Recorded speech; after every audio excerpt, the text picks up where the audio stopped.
Hello everyone, আমি চলে আসলাম আপনাদের উত্তরবঙ্গের আপা নোয়াখালী ফেনীর ভাবি। তো উত্তরবঙ্গের আপা হিসেবে উত্তরবঙ্গের কোনো রেসিপি দিব না তাই কি হয়? আর আজকে আপনাদের সাথে যে রেসিপিটা শেয়ার করব সেটা হচ্ছে আমাদের উত্তরবঙ্গের অনেক জনপ্রিয় একটা খাবার। এটা আমরা অনেক পছন্দ করি।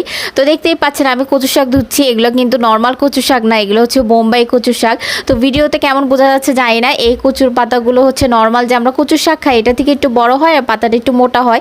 এইটার টেস্ট, এটার গ্রান যে এত বেশি ভালো, আর এইটা দিয়ে মানে আপনার ভাত খেলে মাছ মাংস কিছুই লাগবে না, জাস্ট এটা দিয়ে আপনার খাওয়া হয়ে যাবে। এত মজার একটা খাবার। তো আমি আম্মুকে বলছিলাম যে আমার জন্য এই কচু শাকটা পাঠিয়ে দিতে, তো আব্বুকে দিয়ে আমার আম্মু পাঠিয়ে দিয়েছিল। তো আমি এটা এখন ভর্তা করব আজকে। এটা হচ্ছে বোম্বাই কচু শাকের ভর্তা। তো এই যে পাতাটা দেখতেই পাচ্ছেন, এগুলো কিন্তু কচু শাকের থেকে একটু বড় বড় পাতা।